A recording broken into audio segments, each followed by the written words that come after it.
pues Jesús y halló que hacía ya 4 días que Lázaro estaba en el sepulcro. Versículo 21. Y Marta dijo a Jesús: Señor, si hubieses estado aquí, mi hermano no habría muerto. Versículo 43, 44, dice así: y habiendo dicho esto, clamó a gran voz: Lázaro, ven fuera.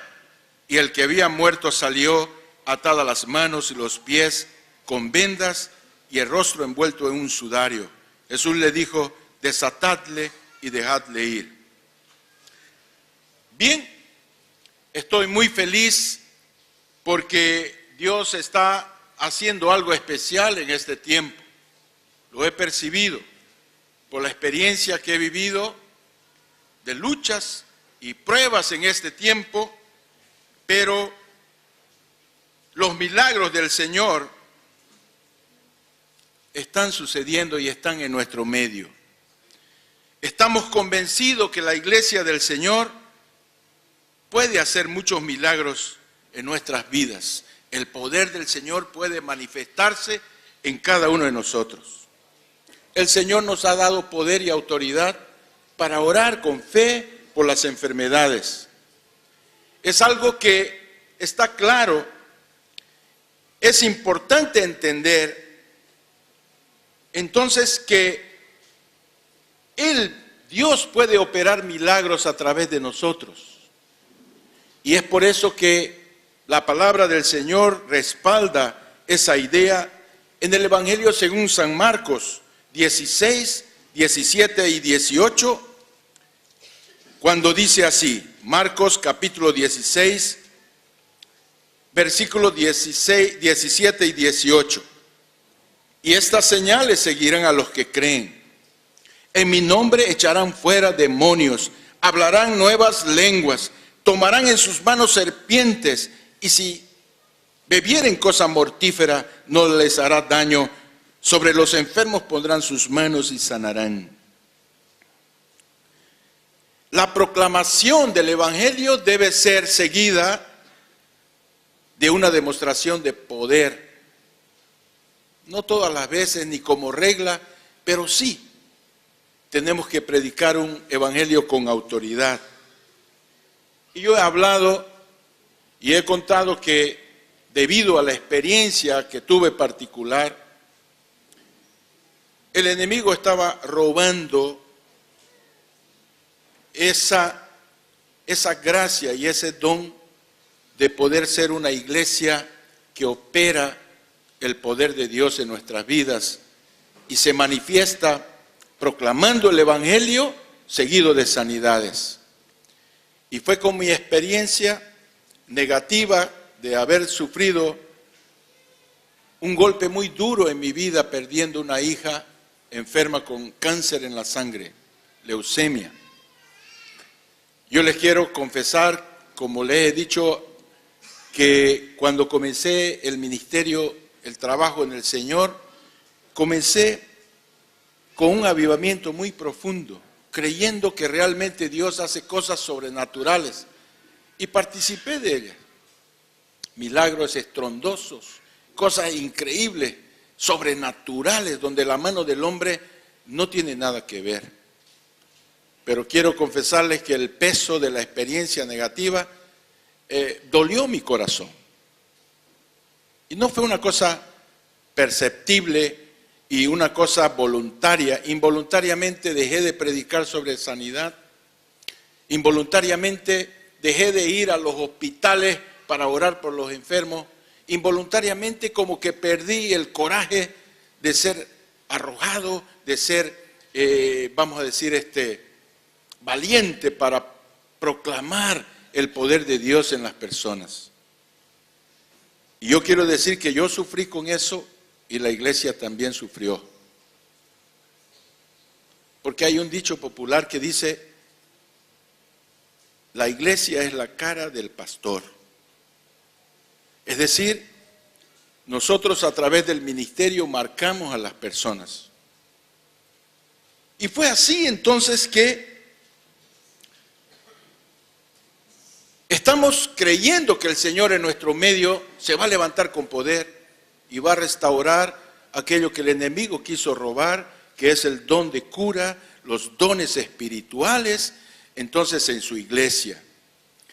Y entonces es importante entender que mismo que existan sanidades, muchas veces las sanidades no suceden en el tiempo que nosotros queremos y de la forma que nosotros deseamos, y el resultado no es aquello que nosotros anhelamos. Dios lo hace mejor y lo hace más perfecto, pero lo hace todo a su tiempo. Fue así como sucedió con Lázaro. Marta, naturalmente, viendo a su hermano que estaba muerto, él dijo: Señor, yo confío tanto en ti y sé que si tú estuvieras presente, no hubiera sucedido la muerte de Lázaro. Pero sin embargo, el Señor no se desmotivó por esa palabra. Él sabía lo que hacía, y fue así entonces que proclamó y dijo la palabra: Lázaro, sal fuera. Y Lázaro salió, resucitó, un gran milagro. Lógicamente que nosotros queremos que las cosas sucedan instantáneamente. Quien sufre o padece por una enfermedad quiere que la mano de Dios esté y resuelva inmediatamente. Pero sabemos que hay muchos milagros que Dios lo hace con el tiempo y lo hace con propósito. Existe un tiempo entre la promesa y el milagro. Hoy el tema es ese, entre la promesa y el milagro. Entonces, ¿sabe? Vamos a ver San Marcos capítulo 8, versículo 32 en la palabra de Dios. Es 8, versículo 22. Vino luego a Betsaida y le trajeron un ciego y le rogaron que le tocase. Entonces, tomando la mano del ciego, le sacó fuera de la aldea y escupiendo en sus ojos le puso las manos encima y le preguntó si veía algo. Él mirando dijo: veo los hombres como árboles, pero no los veo que andan, pero los veo que andan. Luego se puso otra vez las manos sobre los ojos y le hizo que mirase, y fue restablecido y vio de lejos y claramente a todos. Y lo envió a su casa diciendo: no entres en la aldea ni lo digas a nadie en la aldea. Existe un plan y un propósito en todas las cosas que hace el Señor. Detrás de un acto sobrenatural existe un propósito de Dios. Entonces la fe y las promesas de Dios están relacionadas con ese propósito. Y sabe, hay cosas que no son hechas instantáneamente, como el milagro del ciego. Él recibió una mejora parcialmente y después tuvo que haber otra intervención, y decimos: ¿qué propósito tiene eso?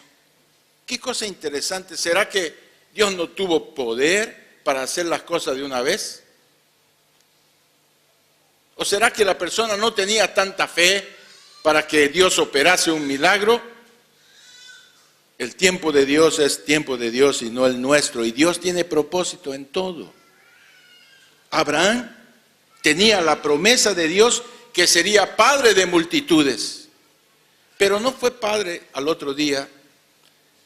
Y vemos que él se afligió porque tuvo que esperar casi 20 años para ser padre. Y en ese tramo, lógicamente, vinieron incertidumbres, dudas, y hasta quisieron darle una manito a Dios a través de la criada para poder tener relaciones con el marido, para ver, porque la esterilidad podía ser de Sara. Entonces vemos que existió un tramo, un espacio entre la promesa y el milagro. Así también, entonces sabemos que no nos gusta esperar, no nos gusta que las cosas no salgan como nosotros deseamos. Nos gusta cuando Dios pone su mano y vemos la solución, inmediatamente todo se soluciona. Yo estoy viviendo esta realidad en mi vida. Nosotros partimos con Beatriz el 22 de marzo para hacer una cirugía de columna de Beatriz. Y bueno, hicimos los exámenes, estaba haciendo la preparación para la cirugía, pero de pronto entonces yo me vine y en otro tiempo decidí volver porque estábamos esperando, las cosas no salían como nosotros deseábamos y sucedió que en ese intervalo 2 diagnósticos crueles aparecieron en nuestros exámenes. Primero, un lunar que tenía Beatriz en la oreja, fue diagnosticado melanoma. Es un tumor de cáncer, el más maligno del cáncer de piel. Da metástasis a distancia. Él puede alojarse en el hígado, en los huesos, de una pequeña pinta. Entonces fue una providencia de Dios porque nosotros no fuimos preocupados con eso. Recuerdo 2 días antes del viaje, Beatriz vino de la peluquería y dijo haciendo chiste, querían sacarme la mancha de mi oreja pensando que era tinta, pero resultó que tengo un lunar atrás en la oreja. Y yo lo miro y yo creo que menos por conocimiento médico, sino más por una intuición del Espíritu Santo. Le dije, Beatriz, ahora que va a hacer usted su chequeo, véalo con un dermatólogo, necesitamos ver esa pinta de qué se trata. Hizo la retirada y después entonces vino la cruel noticia, melanoma, cáncer maligno. Hay que operar urgente y hacer las medidas pertinentes para evitar una desgracia, un óbito, una muerte. Pero no solamente venía eso, vino el diagnóstico de Beatriz y vino también mi diagnóstico, un nódulo en la mucosa del duodeno que podía ser un cáncer también de estómago. Eso lo dejé para un segundo tiempo, estuvimos haciendo las cosas con Beatriz, entonces el resultado vino como un cáncer inicial que fue providencia de Dios y ella fue librada de la muerte prácticamente por la gracia del Señor. Entonces, ella tiene que hacer algunos chequeos de aquí a 6 meses, pero está libre del cáncer. Fui muy agradecido, denle un fuerte aplauso. Todo para la gloria de Dios. Una vez el diagnóstico esclarecido, me sometí a ese examen ecoendoscopía dirigida con ultrasonido, un examen sofisticado para retirar el nódulo del duodeno. Las cosas se esclarecieron, se hicieron, el diagnóstico vino, bueno, es benigno, no tiene que preocuparse con nada. Se trata de un lipoma, de un tumor de gordura. Simplemente cosas simples, sencillas. Y fuimos agradecidos a despedirnos después de todas las aflicciones. Cuando entonces le digo, doctora, he quedado susceptible, quiero que me mire un lunar que tengo en mi rostro. Y bueno, entonces la doctora, muy hábil, ella me dice, quiero analizarlo, no lo veo bien. Una espina, un frío vino por mi columna y una sensación de desánimo diciendo, saliendo de una entramos en otro y saliendo del otro entramos en otro. Y entonces le dije, doctora, no tengo coraje de esperar, voy a esperar en Bolivia. Tengo un amigo médico que va a retirarme los puntos y no se preocupe que va a quedar mi rostro bien, yo lo garantizo. Y vine acá, estaba muy feliz porque pensé que habíamos pasado todo. Pero lamentablemente el diagnóstico vino carcinoma vasocelular. Estoy siendo invitado para retornar a Brasil a hacer una ampliación de la cirugía porque mi caso todavía no se ha resuelto. Es como el milagro de Jesús. Ha puesto su primera mano, pero todavía yo no lo veo claro el milagro. Pero, amados hermanos, Dios prueba nuestra fe a través de aparentes atrasos y aparece a través de las circunstancias. Entonces, yo creo que la mano de Dios está en todo Y yo no dejé de confiar, si bien humanamente quedé entristecido porque el problema no terminó, la confianza no disminuyó. Y yo creo que la mano poderosa nos sacará de todo y tiene propósito en todo lo que yo estoy viviendo, porque la iglesia está siendo influenciada por ello. Yo nunca vi a la iglesia orar tan juntos como en este tiempo. Se despertaron oraciones en todo Brasil. Brasil convocó a todas las iglesias a orar y a ayunar, a interceder, a guerrear. Y entonces el Señor me dijo, estoy usándote para hacerte más fuerte. Yo estoy usando esa circunstancia para ceñir mi fuerza en tu vida y para dirigir tu camino, ese camino que piensas que está obstruido, que está dificultoso. Es como si el Señor me pusiera en mis pies los pies de sierva. Yo entendí ese versículo que dice, voy a poner en tus pies los pies de sierva para poder subir los montes con precisión y poder tener más fuerza para escalar, vencer los problemas, las dificultades, las luchas, porque Dios quiere un pueblo guerrero, un pueblo que esté acostumbrado a la batalla, que esté acostumbrado a vencer en el Señor. ¿Sabe? Si todas nuestras oraciones fueran respondidas inmediatamente, si todas nuestras necesidades fueran atendidas automáticamente, si todos nuestros problemas fuesen resolvidos de inmediato, no necesitaríamos de fe. Usted puede decir, pero eso es bíblico, pastor.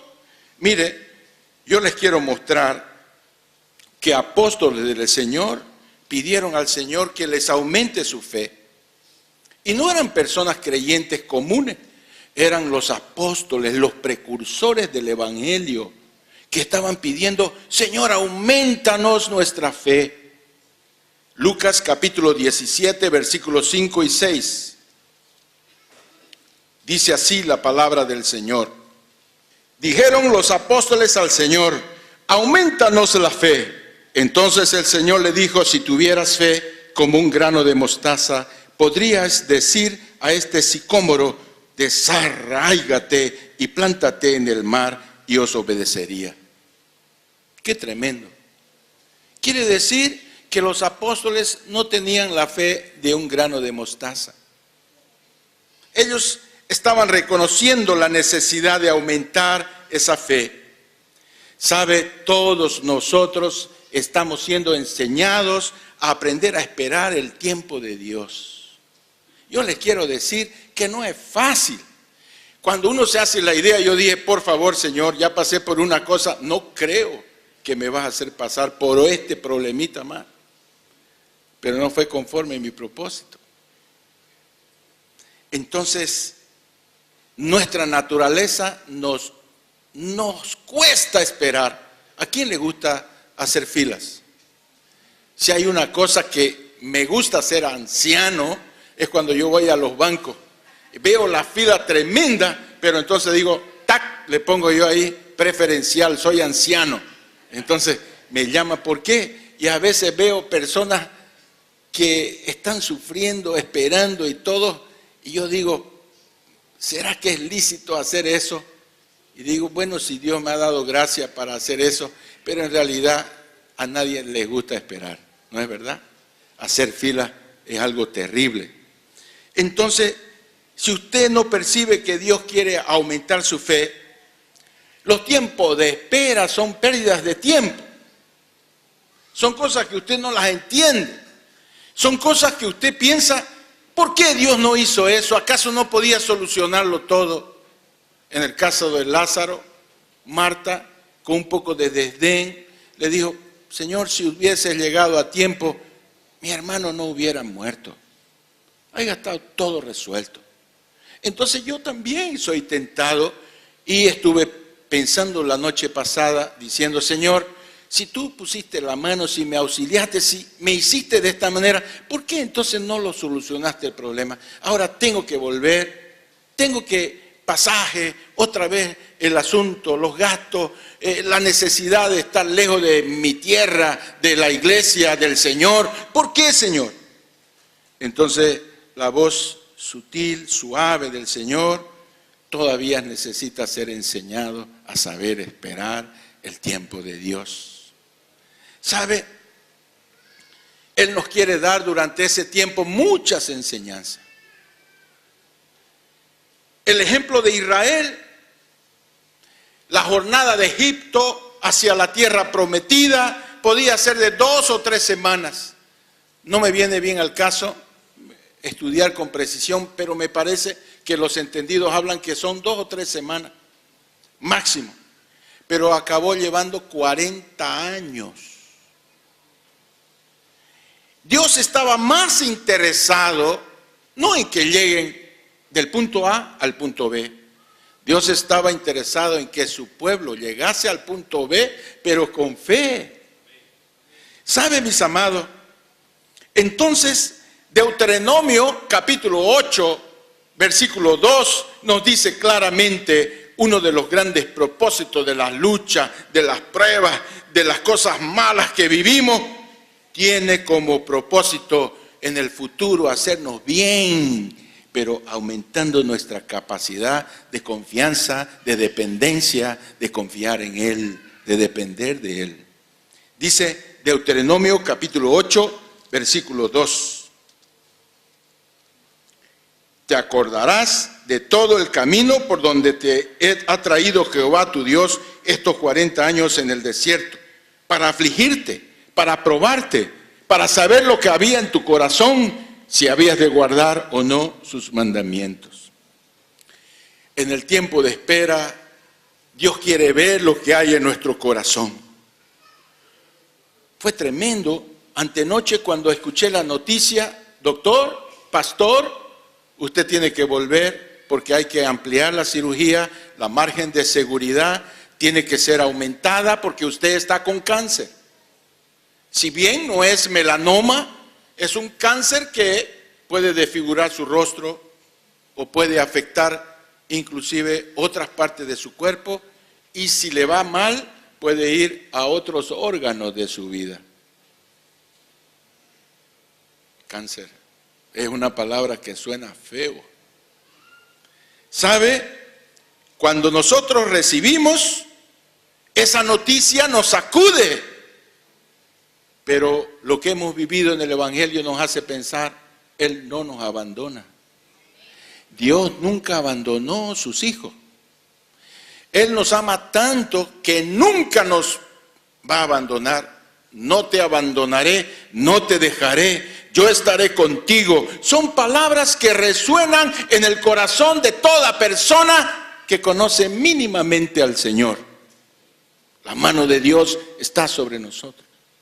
Entonces, al inicio vino una pesadez en mi corazón, pero al mismo tiempo escuché la voz suave del Señor: ¿todavía no confías en mí? ¿Todavía no dependes de mí? Depende de los médicos, de las circunstancias, no dependes de mí. Yo digo: perdóname, Señor,